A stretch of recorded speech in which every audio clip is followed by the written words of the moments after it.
let's get into the picks, shall we? Let's start with the game I'll be at in Madison as Bama rolls into town as a 16-point favorite, number 4 in the country, and Bama comes up to Wisconsin. This is a game that a lot of people have been looking forward to for a long time. When you get these non-conference games, like for instance, last week's Texas-Michigan game, I think people would be surprised that, like, yes, it turned into this monster game with both programs. You know, you got a defending national champion, a team right off a playoff berth. But that game was actually made when, like, Charlie Strong, before Harbaugh, and Charlie Strong was the coach. You know, so you could never understand what the programs were going to be. And it just so happens that this is a very similar case with Alabama and Wisconsin. We didn't know that Nick Saban was just going to retire. And so this game has been, I would say, highly anticipated, in particular in Wisconsin, for quite some time. Kalen DeBoer heads to Camp Randall to take on the Badgers. This is Big Noon Saturday, by the way, so it'll be noon on Fox. Gus, Ginny, and I will be there. Big Noon kickoff will be there. It's going to be an epic scene. Alabama only had that 14-13 lead last week over South Florida at the start of the fourth quarter. Now, to be fair to Alabama, they were trying to play without their 2 starting offensive tackles. They put Pritchett back into the game in the fourth quarter. They felt like he probably could have gone if they really needed him. And then when they did need him, he goes in the game. What'd they do? Roll off, 28 straight points and kind of pulled away in the fourth quarter. So what looked like a really poor performance ends up on the scoreboard looking like a dominant performance because of the way they finished that game out. Now, Bama has run the ball well all season long, 264 yards per game, and Jam Miller and Justice Haynes are really the guys that are getting that done in the backfield. But remember, they've always got Jalen Milroe's legs, so the run game's always going to be there, and Kalen DeBoer's not going to shy away from that. This is not just a pass-happy offense that wants to throw the ball down the field like he did last year at Washington. He's going to want to run the football. Now, when he does throw it, they've got Ryan Williams. Ryan Williams has been a sensational addition to this roster. They had struggled over the course of the last couple of years because they didn't have, I would say, like, adequate wide receiver play. In particular, as it related to what they had in their past with those great run, really, of wide receivers. Now they've got Ryan Williams. He's only 17 years old, by the way. This is going to blow your mind. He reclassified. He was supposed to be in this next recruiting class in 2025. He reclassifies. He's 17. He decommitted after Saban retired, but Kalen DeBoer got him to stay, and he recommitted and showed up there at Alabama, and he's been tremendous. Only Jeremiah Smith, who I think could be one of the better players we've seen in a long time. He's the wide receiver at Ohio State. Only Jeremiah Smith has more yards as a freshman in the country.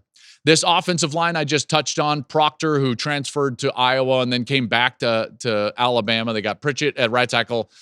I think both of those guys are going to be playing in this game. It just remains to be seen about Proctor. I believe Pritchett's going to be able to go, in particular after he was able to go back into the game in the fourth quarter against South Florida.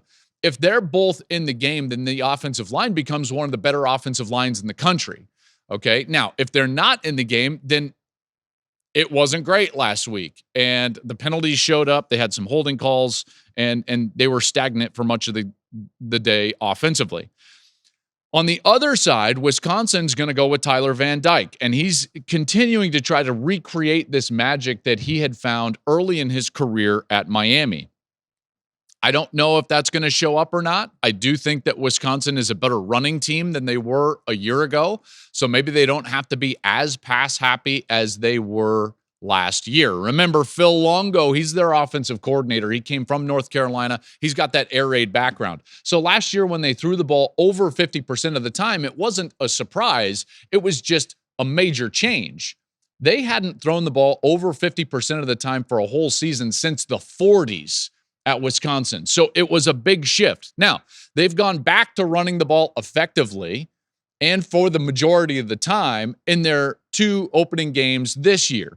And they do feel like they're going to be able to run the ball well. They've got some good players on the defensive side. I think that their defense is underrated at this point. Obviously, Wisconsin's always had solid defense, but this defense in particular is a bit underrated. They are going to be without their senior captain in the middle of the defense, Jake Chaney. He got ejected for targeting in the second half of last week's game, and so he'll be out for the first half of this week's game. Now, The reason I'm not as concerned about that is because they brought in a transfer from USC named Tackett Curtis, and they're really high on Tackett Curtis.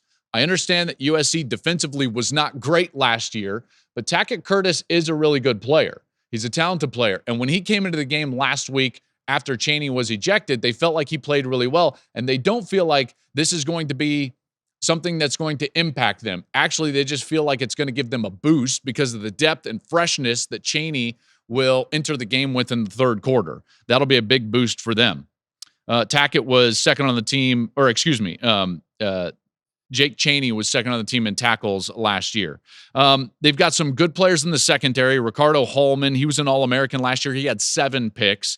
Hunter Wohler is their safety. He had 120 tackles. He was a first-team All-Big Ten player. So I say all of this about their defense because I do think Wisconsin can play really well on that defensive side.